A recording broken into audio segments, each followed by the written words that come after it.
Olá, boa tarde. Estamos iniciando mais um Café Literário, o primeiro da segunda temporada de Cafés Literários aqui da Editora Moderna.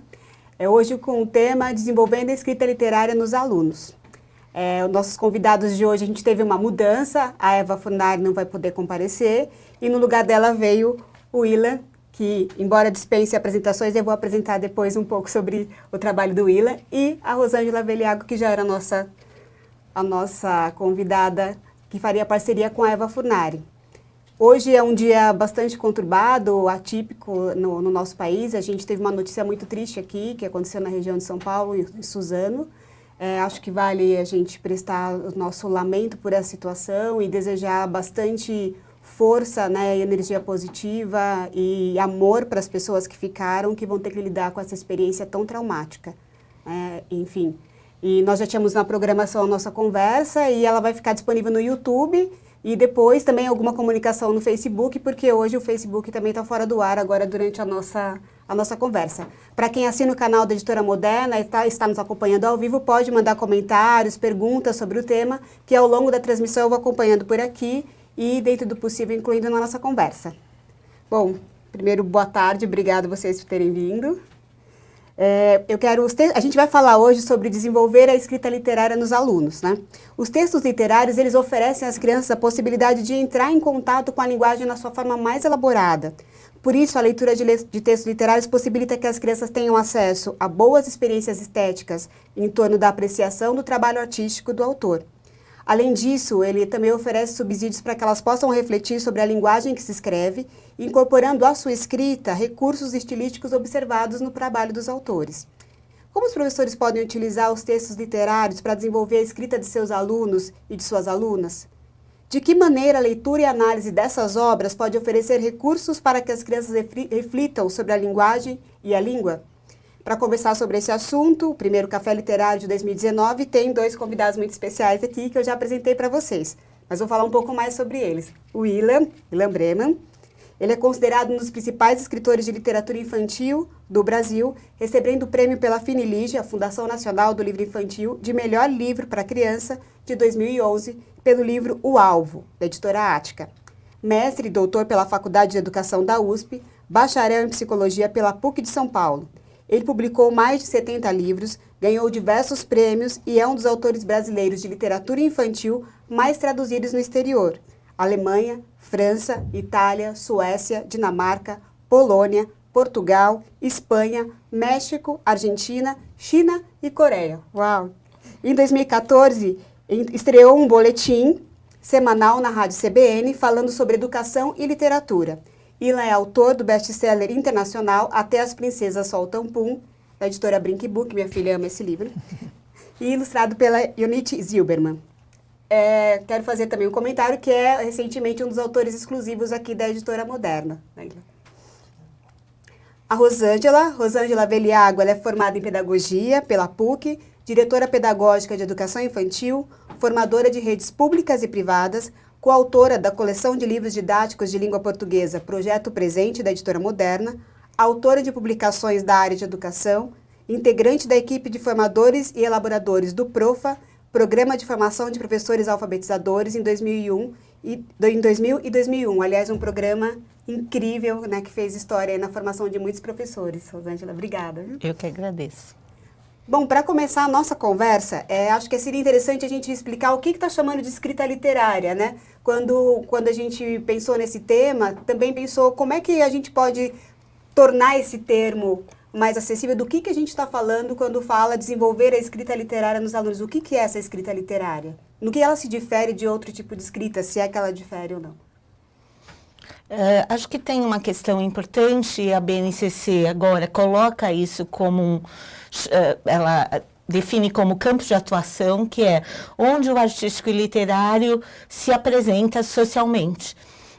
E aí uma lista de gêneros, que são os gêneros literários, como contos, lendas, fábulas, canções, que possibilitam as crianças terem contato com esse gênero e produzirem esse gênero, pensando em algumas condições para que isso aconteça. Mas é isso que a gente tem entendido como o campo da escrita literária na escola.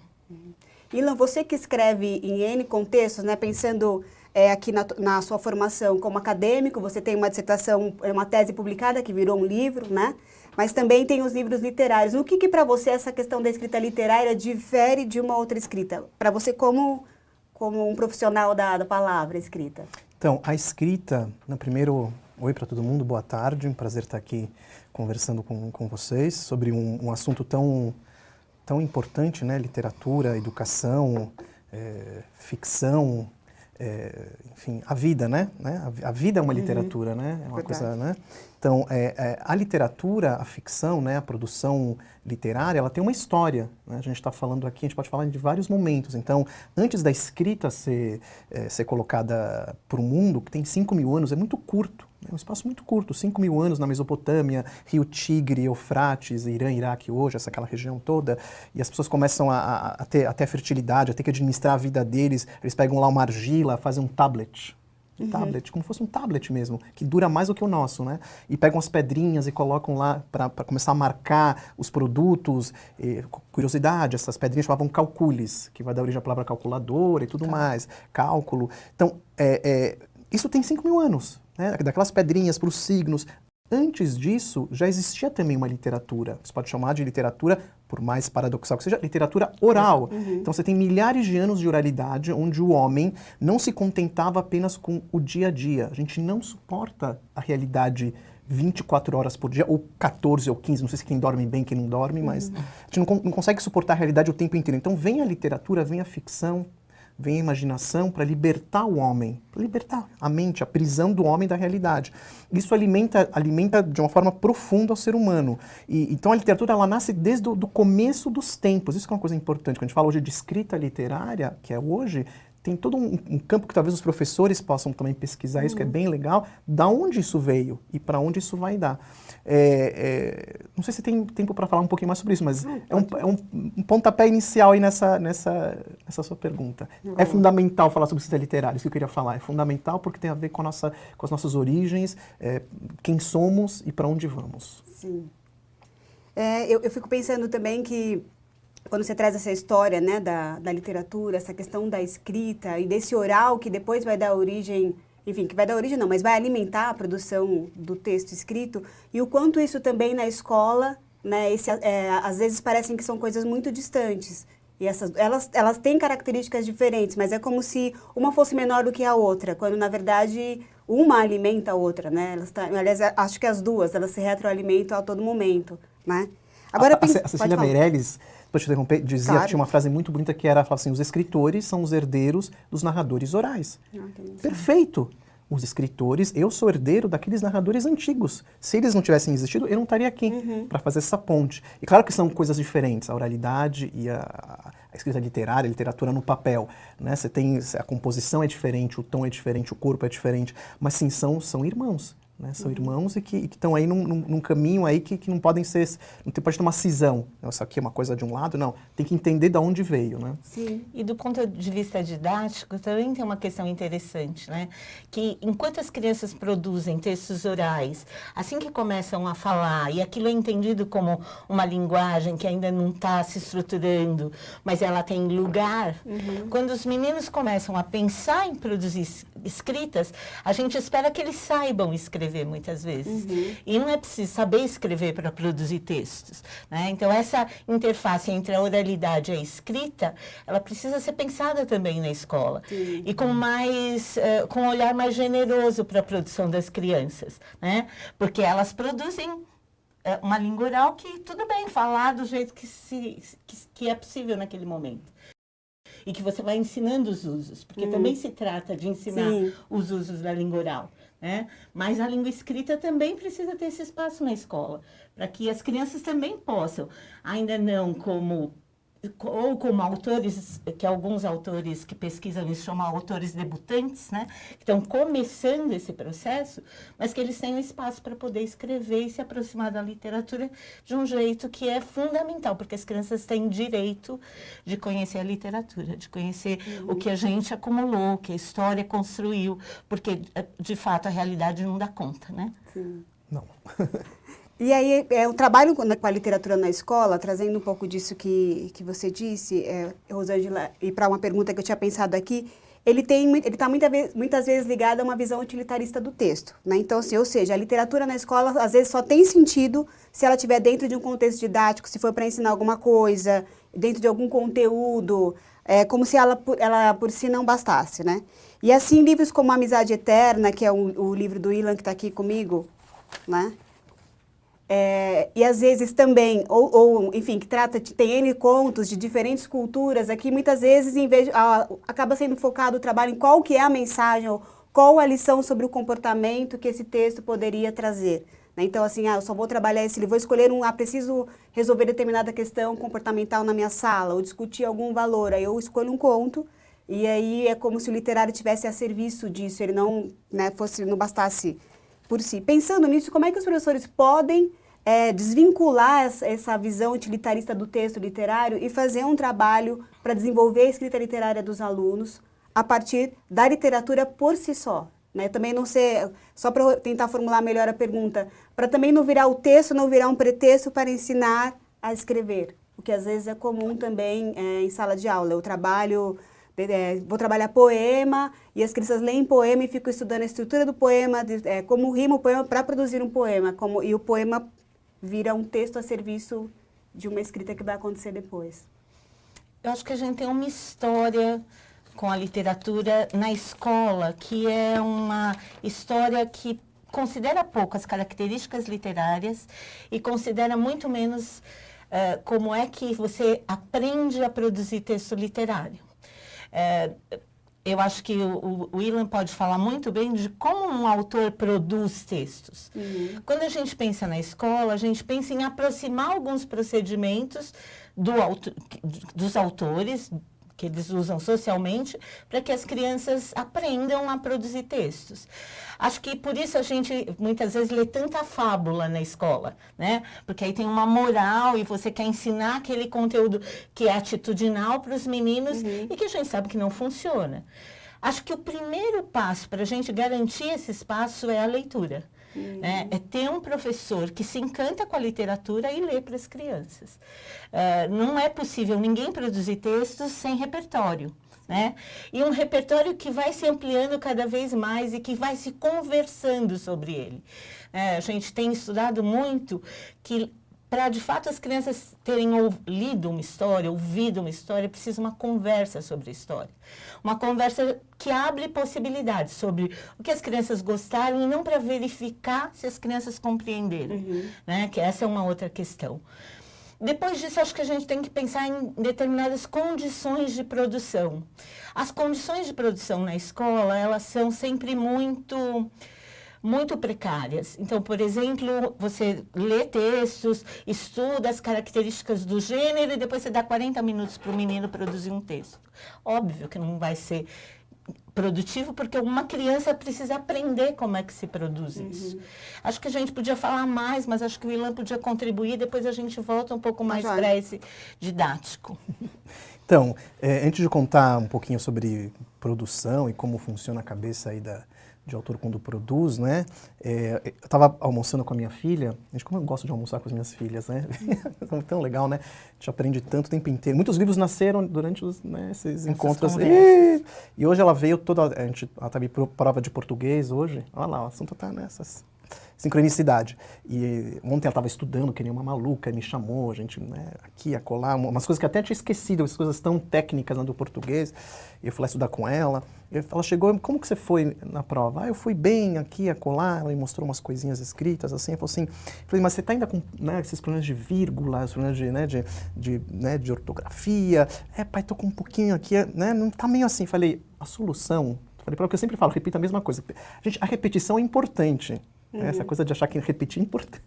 Né? A gente não vai entrar nunca no avião se o piloto não repetiu várias vezes aquilo. Né? Teve uma moda aí na educação que repetição era uma coisa meio chata, né? Ainda bem que foi embora, porque repetição é fundamental para qualquer coisa, para pintura, para pilotar um avião, na área da leitura e da escrita também. Eu falei, olha, para você escrever bem, é ler. É leitura. Mas o quê? Falei, o que você gosta. É aí que eu queria chegar, né? Mas os livros que eu já leio, é os livros que você está lendo, mais ainda, né? Então, você gosta de tal tema, vamos pegar e comprar mais. Mas, pensando não pensei em nada.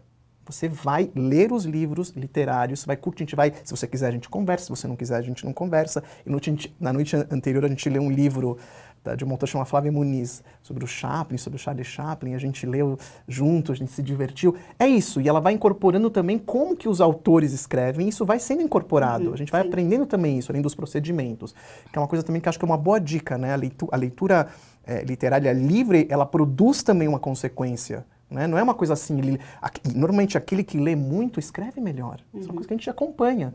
Salva exceções, mas o cara que lê, que é um grande leitor, ele escreve melhor, que ele vai incorporando, né, como funciona, né, a sintaxe e tudo mais. Né?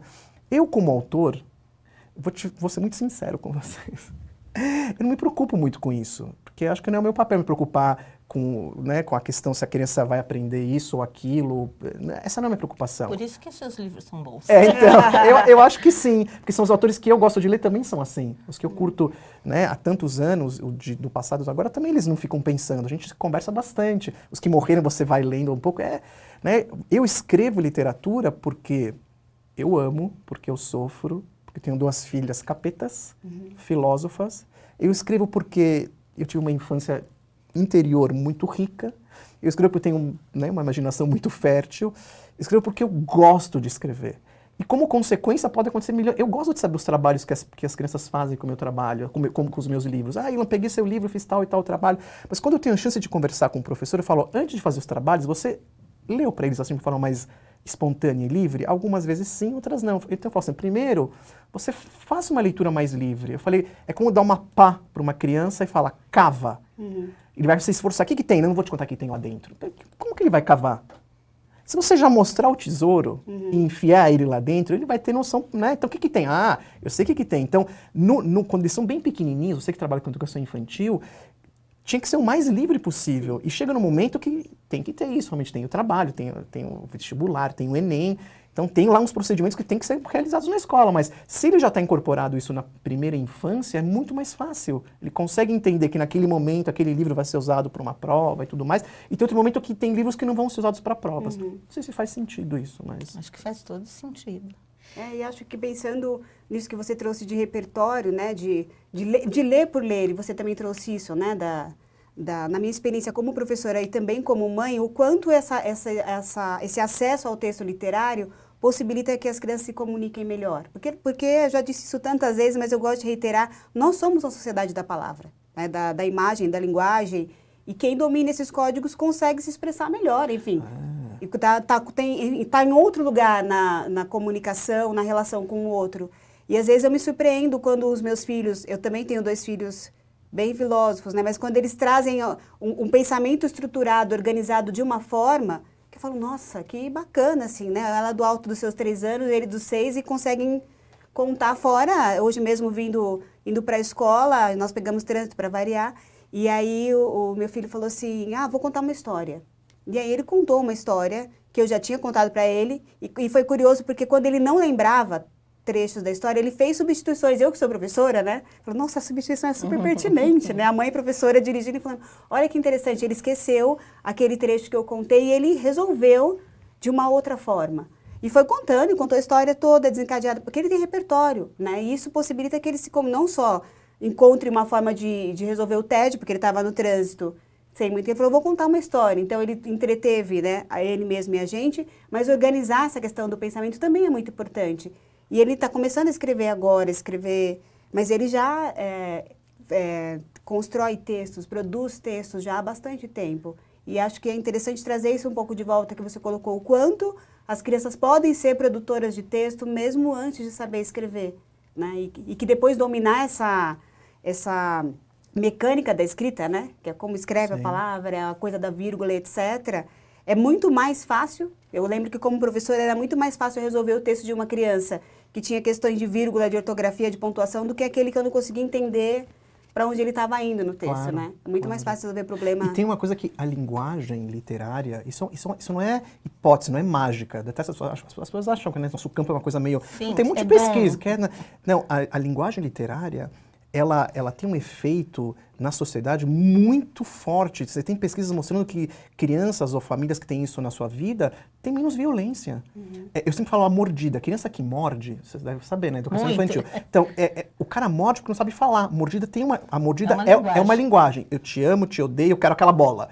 No momento que esse menino começa a falar, ele para de morder. Ou não é? Sim. Então, a linguagem é exatamente isso. Quanto mais linguagem, menos mordida, Sim. menos violência. Então, uma pesquisa que foi feita no Norte, interessantíssima com leitura Sim. literária, né, que começou a diminuir violência nas famílias super, né, pobres, excluídas lá da região, começou a entrar a literatura e o bate-papo da família começou a melhorar a qualidade. Você está falando. Então, olha que efeito que isso tem. Então, não é só a questão da própria escola, mas irradia para a vida. Sim.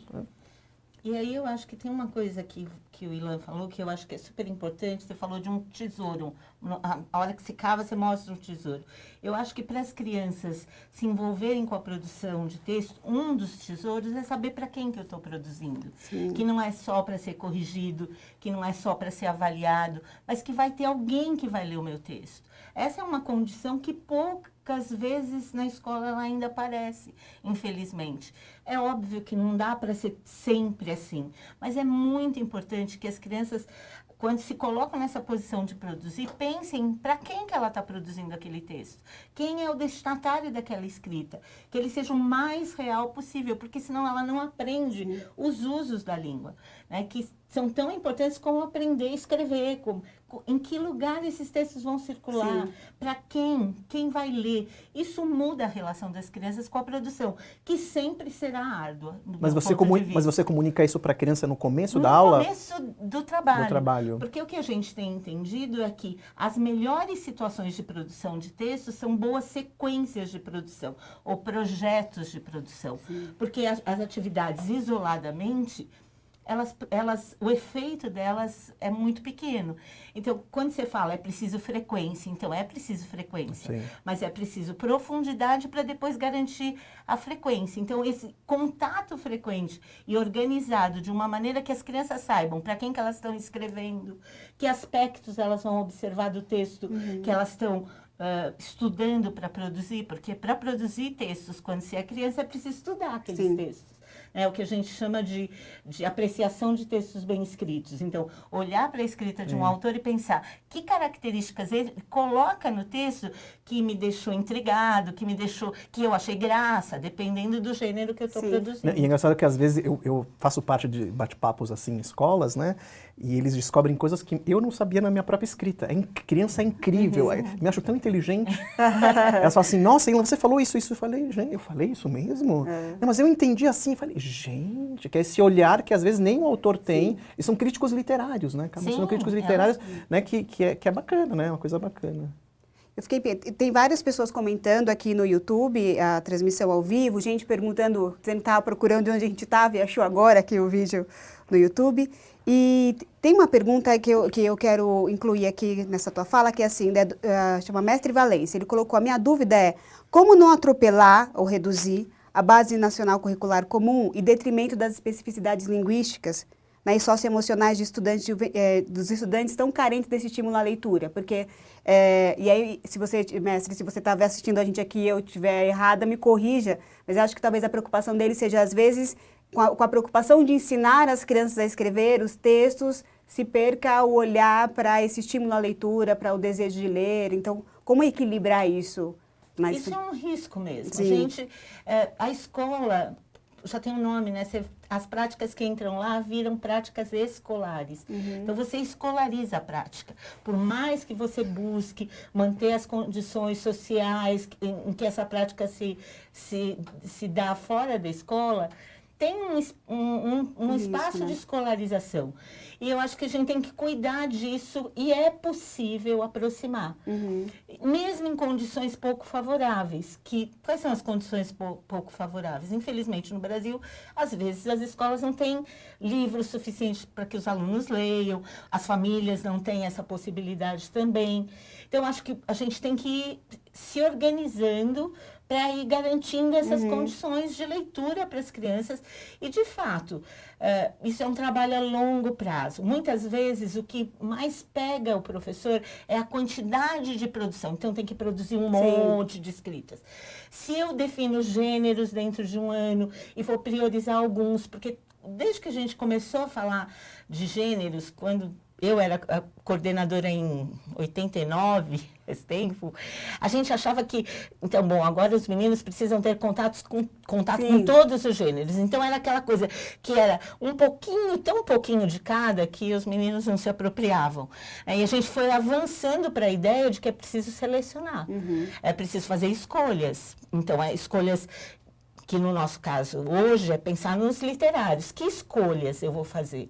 E aí, e focando e pensando em sequências de produção, garantindo que a gente dê condição também para os alunos dizerem o que sentem diante dos textos. Ouvir os alunos é muito importante, porque eles têm mesmo ideias geniais que a gente não pensou, que a gente não se deu conta. E a gente, ainda na escola, muitas vezes ouve poucos meninos, né? A gente fala mais do que ouve. E aí eu pensei, Ilan, você quer comentar alguma coisa? Não. Que aí quando a gente pensa no desenvolvimento da escrita literária na escola, né, isso não significa que a escola vai ensinar as crianças a se tornarem escritores de literatura, né? Acho que é importante também deixar isso claro.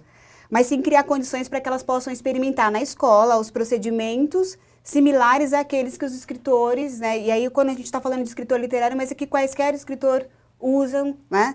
Qualquer um deles vai usar para produzir um texto. E aí eu fiquei pensando que se seria interessante você explicitar um pouco desse processo, né? Então, estou colocando aqui o do planejar a escrita, né? Eu fico pensando que às vezes, não sei, eu não escrevo literatura, mas às vezes na literatura tem uma idealização de que o escritor tem uma grande inspiração e sai escrevendo. Né, ele sai escrevendo. Eu acho que às vezes, e aí é interessante você comentar também isso, Ilan, às vezes pode vir uma ideia incrível, né? E ela, enfim, ser o germe, né, de um livro. Mas até que essa ideia vire um texto que vai ser publicado e que vai virar um livro, no seu caso, tem um trabalho também do autor, né? E no caso do livro, não só do autor, de toda uma cadeia produtiva que vai transformar aquela ideia inicial num livro, né? Mas e na escola, que etapas que seriam essas etapas? Ou que condições didáticas que o professor teria que garantir para que os alunos fossem capazes de desenvolver essa escrita literária? Se puder dar um exemplo, enfim, de uma sequência. E depois da tua resposta, se o Ilan puder, na sequência, contar como é o seu processo, como é que você faz. Considerando que são crianças, acho que a primeira coisa que é fundamental é o acesso à leitura dos textos que a gente vai estudar e que vai produzir. Em seguida, é preciso ensinar os meninos a planejarem o texto, né? A pensarem, e aí a melhor estratégia é que quando os textos são reescritas de texto, porque isso também é uma escolha, né? Os meninos, não dá para os meninos saírem autores, produzindo textos de autoria de primeira. Eles precisam apoiar essa escrita em textos que eles já conhecem. Então, a prática que a gente mais valoriza é a reescrita de textos. Às vezes mudando o foco narrativo, então escrever a partir da perspectiva de um personagem, mas você vai pensando essas estratégias. Então planejar o texto é fundamental. A segunda coisa fundamental é experimentar produzir um texto coletivamente antes de produzir individualmente. Porque quando você produz um texto coletivamente, você faz circular a informação na classe e você vai tirando as dúvidas que são mais difíceis depois de você acompanhar individualmente. Então, você cria um status de vamos produzir junto. Antes de produzir ou durante esse processo de produzir junto, é fundamental analisar trechos de textos que as crianças possam se nutrir ali com as formas que o autor usou, por exemplo, para não repetir toda vez, chapeuzinho, chapeuzinho, chapeuzinho. Como é que esse autor resolve esse problema? Depois, ensinar, ao mesmo tempo que você produz, você revisa. Essa é uma questão muito importante, porque na escola, via de regra, os textos são corrigidos. Sim, não revisados. E ensinar a revisar é fundamental. E isso é uma coisa que você pode fazer com meninos que ainda não sabem escrever convencionalmente. Porque você pode produzir textos oralmente e ir ensinando esses processos de revisão. Outra coisa é ensinar os meninos a trabalharem em dupla, então, depois desse momento coletivo, produzir trechos ou histórias inteiras, completas, em dupla, para só depois trabalharem individualmente. É possível fazer isso com todos os gêneros? Não, porque o tempo didático é um problema. A gente tem muito pouco tempo didático ainda, na maioria das escolas, com as crianças. Então, é preciso selecionar. Mas esses procedimentos, se o professor consegue pensar essa sequência de produção e revisão, né? Então, revisão durante o processo de produção, revisão ao final do processo de produção, todos esses procedimentos são generalizáveis. Então, se eu vou produzir uma fábula, são esses. Se eu vou produzir um conto africano, são esses. Então, a expectativa é que as crianças se aproximem desses procedimentos com intensidade, porque se isso também for muito esporádico, não é possível aprender esse procedimento. Eu sempre digo que é igual andar de bicicleta. Quem anda de bicicleta melhor? Quem anda como eu, que tem uma bicicleta que só anda na praia, uma vez por ano, quando eu vou à praia? Não. Quem anda melhor de bicicleta é quem anda de bicicleta todos os dias. Isso faz diferença quando você está ensinando procedimentos. Então, acho que a gente podia falar muito mais dessa sequência de produção, mas isso é o corpo dessa sequência. E lembrando sempre que antes de começar a produzir, você define com as crianças para quem é que elas estão produzindo. E não precisa ser algo espetacular, sempre um livro, que muitas vezes as escolas não têm essa condição de produção, mas pode ser produzir um texto para ler para uma outra classe, para colocar no mural da escola, para mandar para uma escola de educação infantil para ser lido pelas crianças, para as crianças. Então, há muitas situações que você pode pensar, mas isso é fundamental.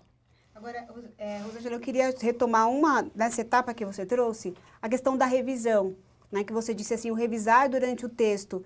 E é uma dúvida, quando eu trabalhava com formação, que muitos professores tinham a gente revisa todos os aspectos do texto, porque tinha uma expectativa de, por exemplo, você faz uma situação como você colocou do conto da Chapeuzinho Vermelho. E aí as crianças têm várias, enfim, vai ter a repetição do termo Chapeuzinho Vermelho, vai ter questões de coesão no texto, as crianças não usaram muitos elementos de ligação, erros ortográficos, acentuação, pontuação, enfim, vão ter N questões que estão ali para serem resolvidas. E aí, muitas vezes, o trabalho da revisão é 1, 2, 3, 4, 5, 10 aulas revisando aquele texto, chegando no final as crianças não querem ver Chapeuzinho Vermelho nem pintada de azul, né? De tanto que eles tiveram que olhar para aquele texto que não acaba esse processo de revisão. O professor escolhe o que ele vai olhar, assim, como é que ele... Eu estou tentando pedir para você, eu queria que você colocasse em termos práticos, assim, então ele pega um texto, ele limpa esse texto, deixa evidente, o que ele faz na prática? Denise, que bom que você trouxe isso, porque isso faz toda a diferença. Em geral, o trabalho de revisão está sempre focado nas questões ortográficas. Porque como eles são corrigidos, você não consegue mexer nos outros aspectos quando você corrige. Agora, as crianças também não dão conta de revisar o texto como um todo. Então, tem experiências muito interessantes que as crianças vão produzindo trechos. Essa é uma outra coisa que eu não disse, mas que é fundamental. E, a partir desses trechos, o professor vai escolhendo um foco de revisão. Então, num momento pode ser ortografia, no outro pode ser as questões de pontuação, e aí coesão e coerência, ele vai escolhendo. Agora, é impossível olhar tudo ao mesmo tempo, né? Essa é uma escolha. Então, é muito interessante quando o professor, por exemplo, pega um trecho de um conto produzido pelas crianças, limpa todas as questões ortográficas, por exemplo, e discute com as crianças como tá claro, tá bonito, porque não é só uma coisa de tá claro, né? Tá bonito, porque tem um lado que é arte, né? Para se apreciar, tá bonito esse texto, o leitor vai se encantar com esse trecho, e aí ele vai escolhendo focos, porque tudo e nada na escola é muito parecido. Né? Revisar tudo e não revisar nada é muito parecido. Então, é preciso definir um foco. E só é possível ensinar a mexer no texto de maneira mais profunda se as crianças revisam a partir de exemplos que o professor vai dando. Então, o que é interessante, ele lê aqueles trechos produzidos inicialmente, escolhe uma questão que está mais latente ali, que é um problema maior daquela classe. Ele pode produzir um trecho em que aparecem aqueles problemas ou usar um texto das crianças, sempre com cuidado, porque é uma exposição. E a escrita expõe muitos sujeitos, né? Quando a gente está escrevendo para alguém que a gente considera um pouco mais, a gente toma muito cuidado. Então, acho que a gente tem que ser generoso com as crianças também, não colocando os textos, não, olha, isso aqui é só para aprender, mas a criança vai ficando desconfortável naquela situação, porque ela sabe que o texto é dela. Sim.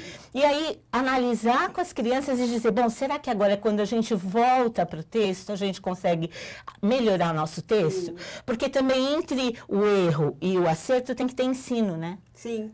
Não pode ser, errou, corrigiu, tá bom. Não, entre o erro e as crianças vão errar muito, porque não são autores profissionais. Sim. E o acerto tem que ter ensino. Você me fez lembrar um exemplo de uma situação de revisão numa escola, quando eu trabalhava com formação, que a professora tinha lido várias versões da Chapeuzinho Vermelho e as crianças estavam fazendo uma reescrita coletiva. E ela tinha focado, que ela ia discutir com eles, a questão dos marcadores temporais, né? Então, que palavras, expressões que usava para demarcar o tempo. E eles ficavam, então, depois, logo em seguida, tal. E aí teve uma criança que levantou a mão e falou assim, olha, eu acho que agora a gente podia usar aquela parte que eu achei muito bonita no outro texto. Que é assim, mal a Chapeuzinho chegou na floresta, o lobo apareceu. Aí uma outra criança falou assim, mal, mas por quê? Lobo mal? Ele falou, não, esse mal é um jeito bonito de dizer. Nem bem o lobo chegou na floresta. Eu achei incrível, né? Mas ele só pôde colocar isso porque ela deu repertório, né? De tantas situações com a história da Chapeuzinho Vermelho que eles foram fazendo escolhas, né? Vamos mudar, agora é isso, agora é aquilo. Bem bacana. Ila, e você? Como é que é? Tô curiosa para saber como é que é o seu processo vou contar.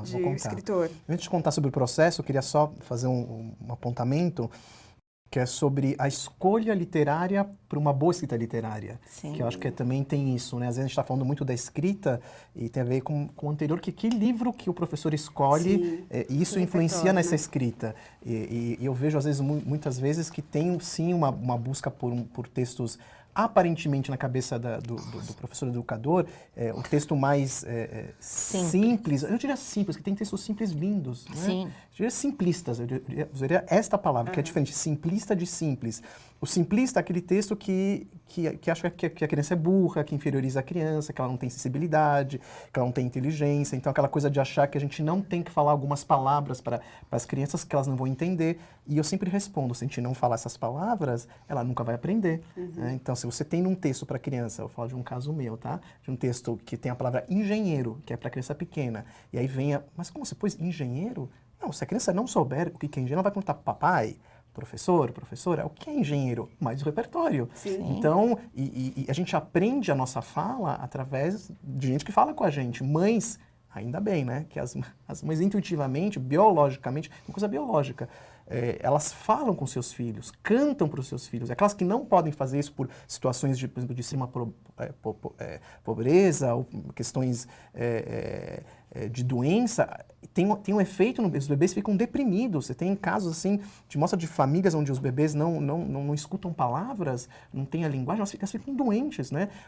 A palavra e a linguagem, ela tem um papel preponderante no desenvolvimento da criança. Então, você fazer essa escolha literária vai afetar demais nessa escrita. E literatura boa para a criança é aquela que eu acredito, né? Que é aquela que respeita a inteligência dela, a sensibilidade, que ela não é salvacionista. Isso é uma coisa para mim muito importante, né? Que isso também afeta muito no olhar que ele tem para o mundo. O que é uma literatura salvacionista?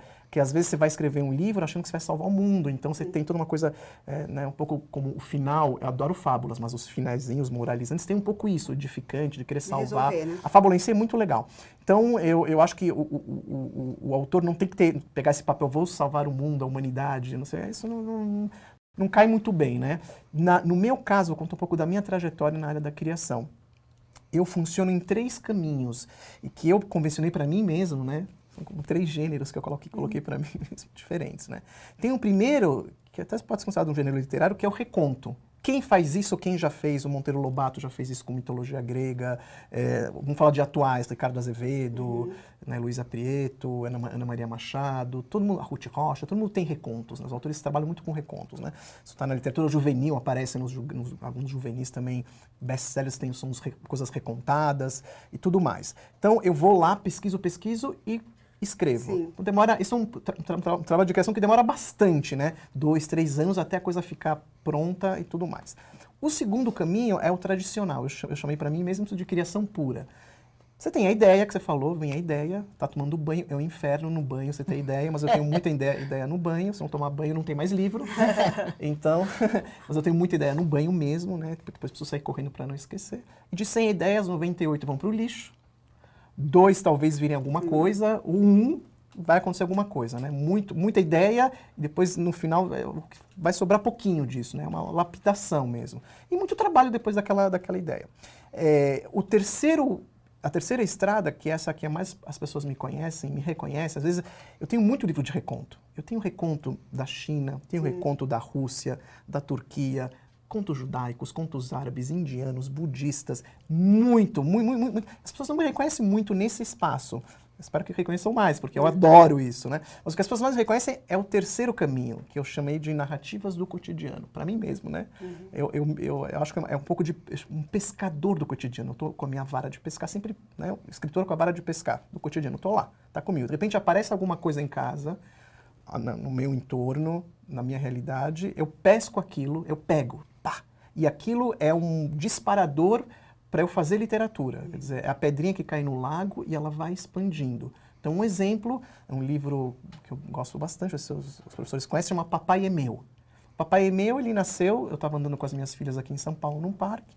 Uma tinha 3, outra tinha 6 anos, lá perto do nosso bairro, que a gente mora perto.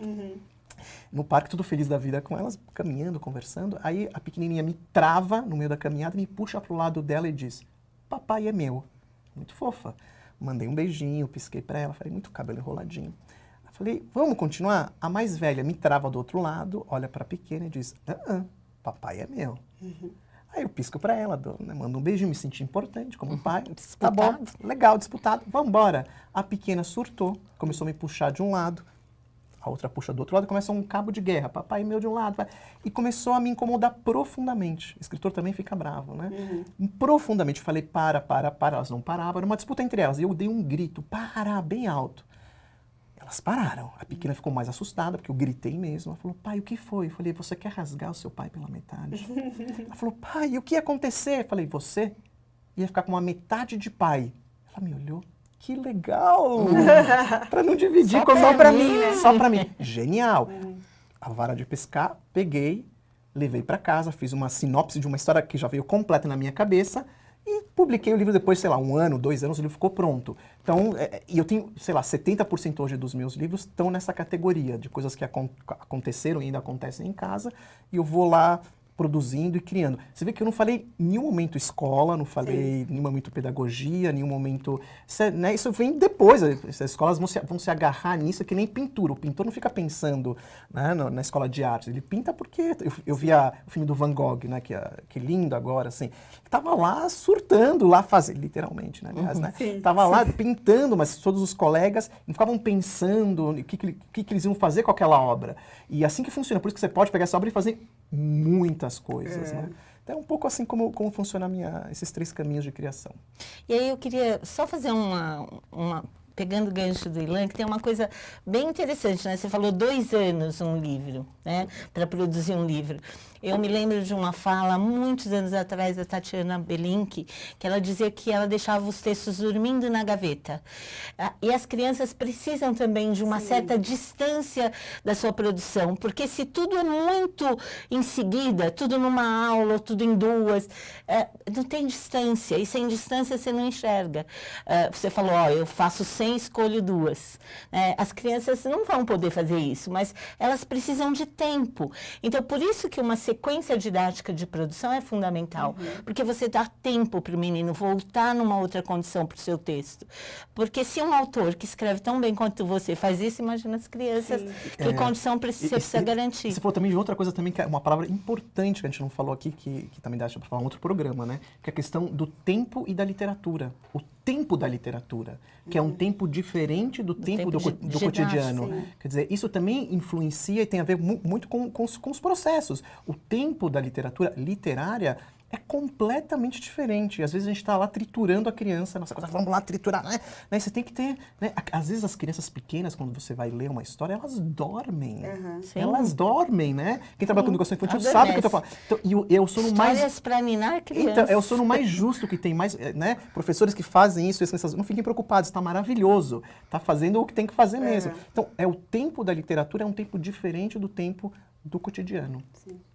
E aí eu vou tocar também nesse assunto do tempo, que eu acho que pensando no professor, o tempo didático, você já trouxe isso daqui também, mas da minha experiência como professora, eu lembro que muitas vezes eu dava aula de manhã e à tarde para a mesma série. E às vezes de manhã, então tinha a sequência didática que a gente fazia, então às vezes de manhã estava numa discussão com um texto, né, com a turma. Quando chegava à tarde, depois daquela discussão com a turma da manhã, à tarde eu já estava vendo o texto de outro jeito. E aí, quando chegava no dia seguinte que eu voltava para a turma da manhã, eu levava o que a gente tinha conversado à tarde, porque tinha N questões. E a minha experiência como professora, porque nas duas escolas que eu trabalhei, a gente produzia o material, então era curioso, porque quando a gente estava produzindo material, a sequência, eu olhava para aquele texto de um lugar. E quando eu conversava com a primeira turma, quando eu conversava com a segunda, quando eu voltava no dia seguinte, então...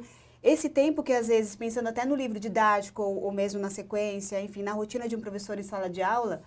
Né? E eu lembro bastante de uma das professoras que trabalhava comigo, ela extremamente eficiente, e ela terminava tudo muito, as turmas iam fazendo, e eu olhava e falava, gente, eu fico um tempão aqui conversando, né? E não é que o trabalho dela era melhor ou pior do que o meu, eram trabalhos diferentes, e ela sempre comentava assim, olha, mas quando chega na hora do texto, assim, aí eu paro, sabe? Porque eu quero conversar sobre aquilo, eu quero que as crianças olhem para aquela linguagem, e muitas vezes esse tempo ele é roubado na escola por N outras questões, que não são nem didáticas, né? Eu brinco muito que na escola que eu trabalhava, vinha inspetora avisar que tem que entregar circular, aí fecha a porta. Então, eu tinha uma placa que eu colocava assim, não interrompa agora, estamos lendo neste momento. E aí, eu colocava, ou então, ele tinha o outro lado que era, estamos tendo uma conversa super importante, se for urgente, põe por baixo da porta, sabe? Porque, às vezes, é isso, o tempo vai sendo atropelado, né? Por N outras questões. E o tempo de ler um texto literário, de conversar, de apreciar um livro... Ele, ainda mais com o tamanho das turmas, eu tinha 42 alunos na turma.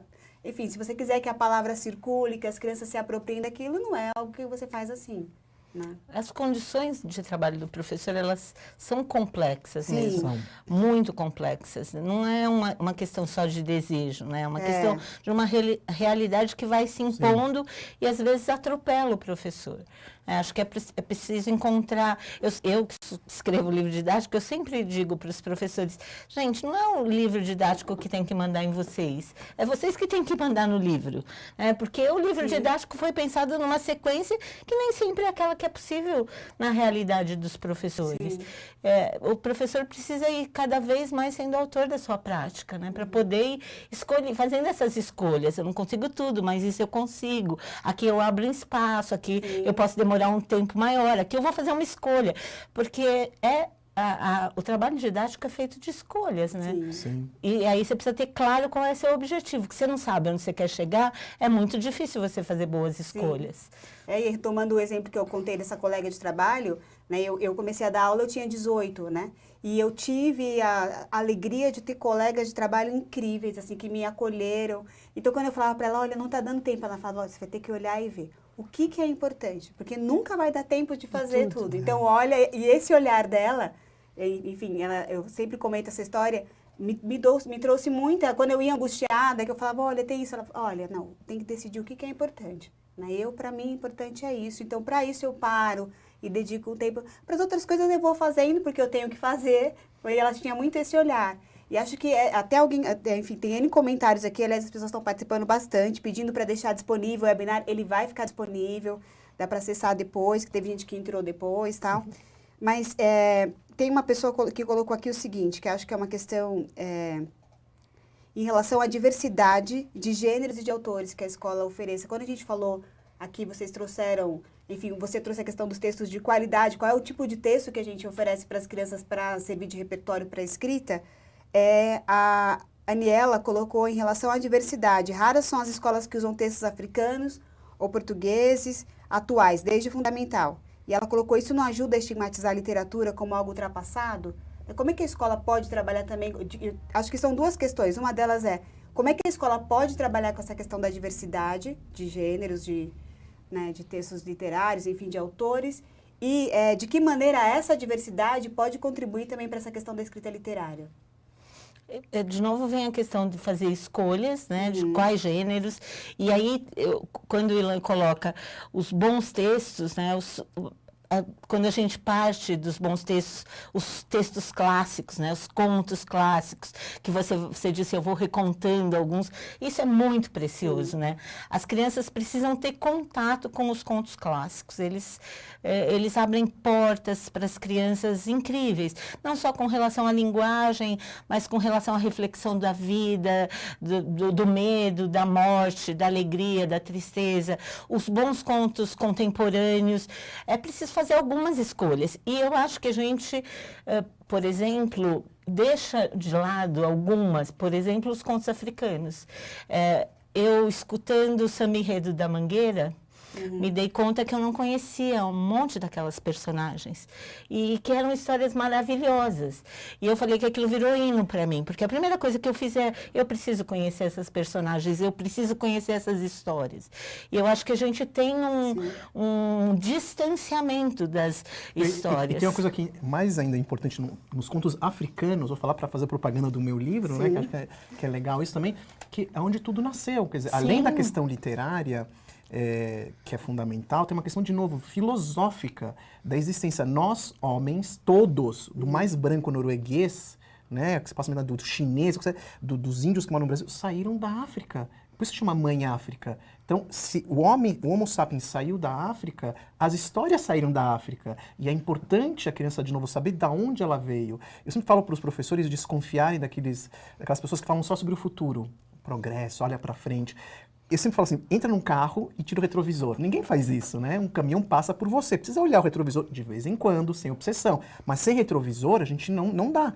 Pode acontecer um acidente. Então, olhar para trás é um pouco, dá uma âncora, né? Dá uma bússola para a criança. E os contos africanos têm essa importância. No meu livro, eu estava comentando com vocês nos bastidores, né? Que eu encontrei uma Cinderela africana, que eu achei que a mais antiga era chinesa, do século 9, 10 depois de Cristo. É bem anterior, né, que faz todo sentido, né, ser lá na África. Então, esses contos, eles são fundamentais.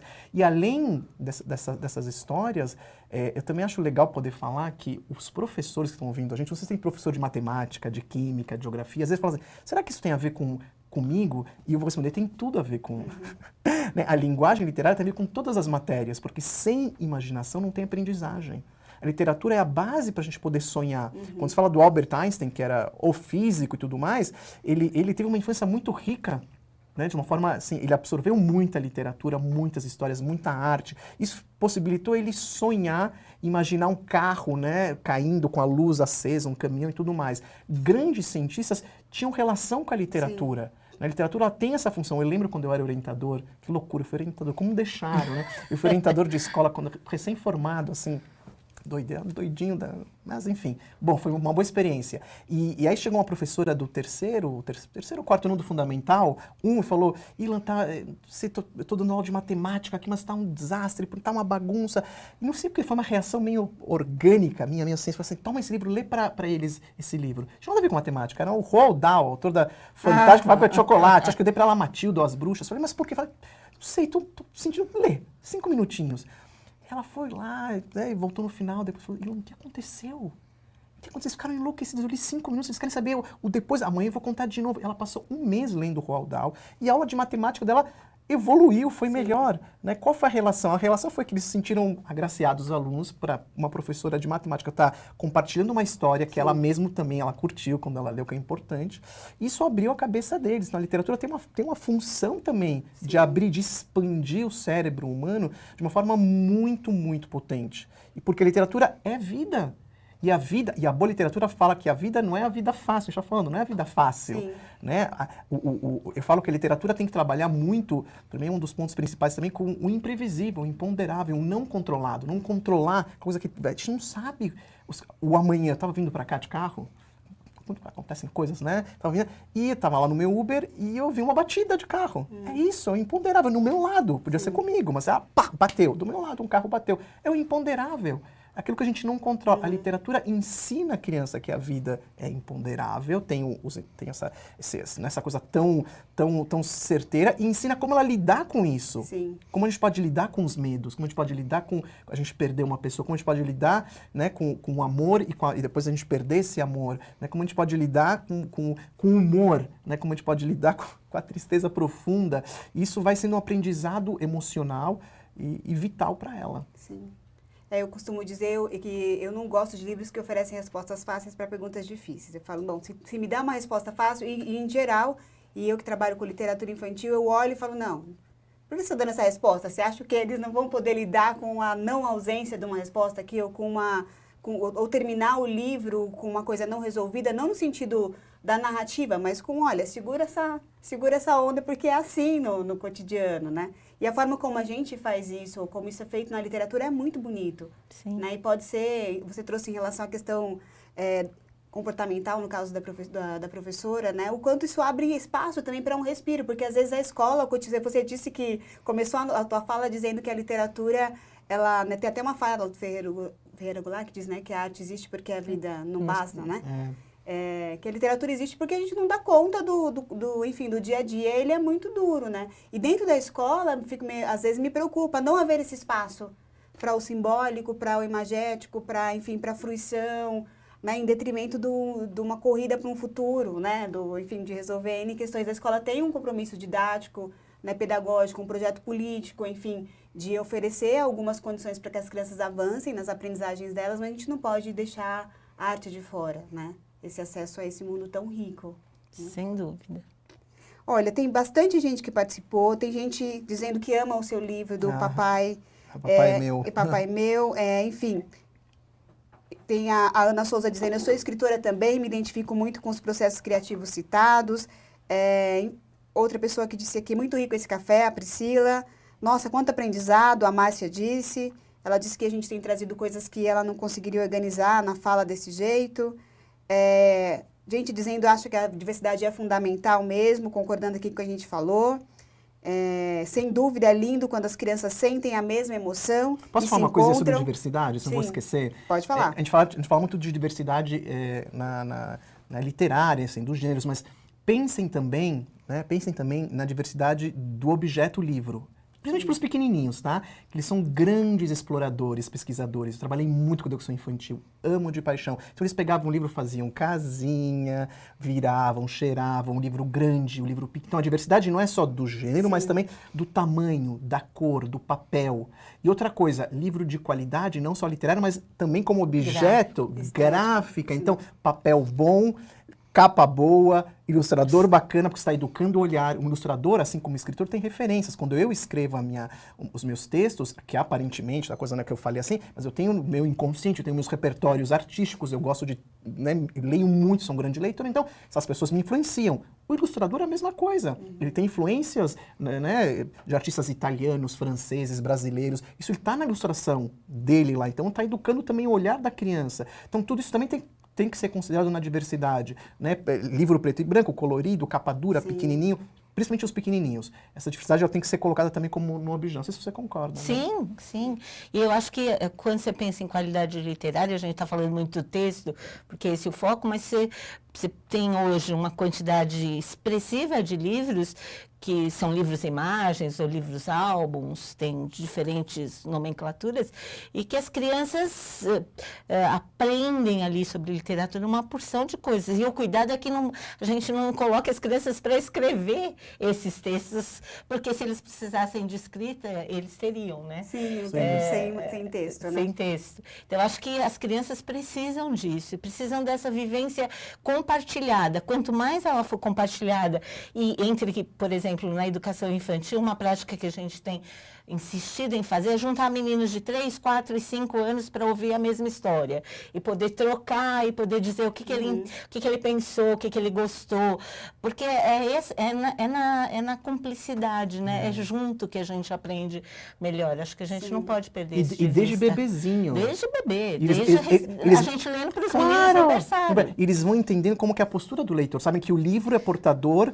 né? Faz um adulto falar de coisas gostosas. Eu lembro as minhas filhas em casa estava engatinhando, né, começaram a engatinhar, elas pegavam um livro, davam marcha ré, sentavam e abriam. Mas por quê? Porque desde sempre elas entendem que o livro não era só para pôr na boca e mastigar, que eles começam. Ah, a gente tem que ler livro só para criança quando tiver com 2 anos. Pode ser tarde, 2 anos, 3. Tem que ser antes, eles brincarem com aquele objeto, ganha a postura leitora. Na diversidade dos formatos, ela vai se mostrando. Eu lembro de uma cena de uma creche, eu trabalhei anos em periferias pelo Brasil inteiro, fiz coisas assim bem bacanas com fundações. Eu lembro de uma creche, não consigo localizar qual cidade foi, mas eu filmei isso, de uma criança que pegou um livro grosso, que nem seria para a idade dela, né? O texto não era mesmo, mas o livro grosso, ela se interessou por isso. Pegou, pôs no peito dela, ficava o dia inteiro naquele lugar, né, e começou a fazer Bíblia. Olha. Aí eu comecei a olhar, falei assim, o que será isso? Aí veio a educadora e disse assim, a mãe sempre está com a Bíblia na mão. Falei, então é isso, objeto transicional desse menino, quer dizer, era o objeto para o menino resgatar a mãe. E que objeto? Era um livro grosso que aparentemente não seria para aquele momento. Mas estava lá, e ele trouxe a mãe naquele momento através de um livro que era mais grossinho. E vai criando de novo esse aprendizado da postura do leitor, né? Sim. Os meus filhos fazem que quando eles pedem para contar histórias, enfim, que eu invente histórias, mas quando eu pego a história do livro, ele fala, mãe, a história do livro você fala de um jeito diferente. Eu falei, porque ela está escrita de um jeito diferente. A história que eu invento é a história que eu invento, mas a do livro, eu leio como está no livro. Isso é repertório. Isso é fundamental, É fundamental. Né? Para eles saberem que o texto escrito é diferente do texto A história oral. de boca ou do livro, né? Sim. Isso.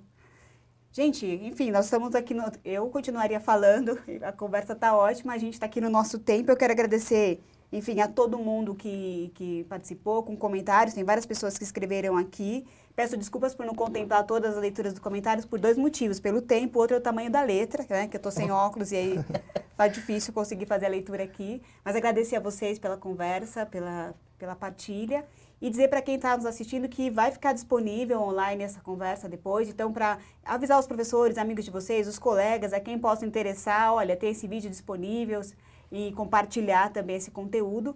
E que no dia 10 de abril a gente tem mais um Café Literário. A gente vai conversar sobre literatura e pedagogia de projetos com a Maria José Nóbrega. Então, está todo mundo convidado para assistir. É só acompanhar as redes sociais da Moderna, se inscrever lá para acompanhar os webinars e vai ficar sabendo, vai ser avisado.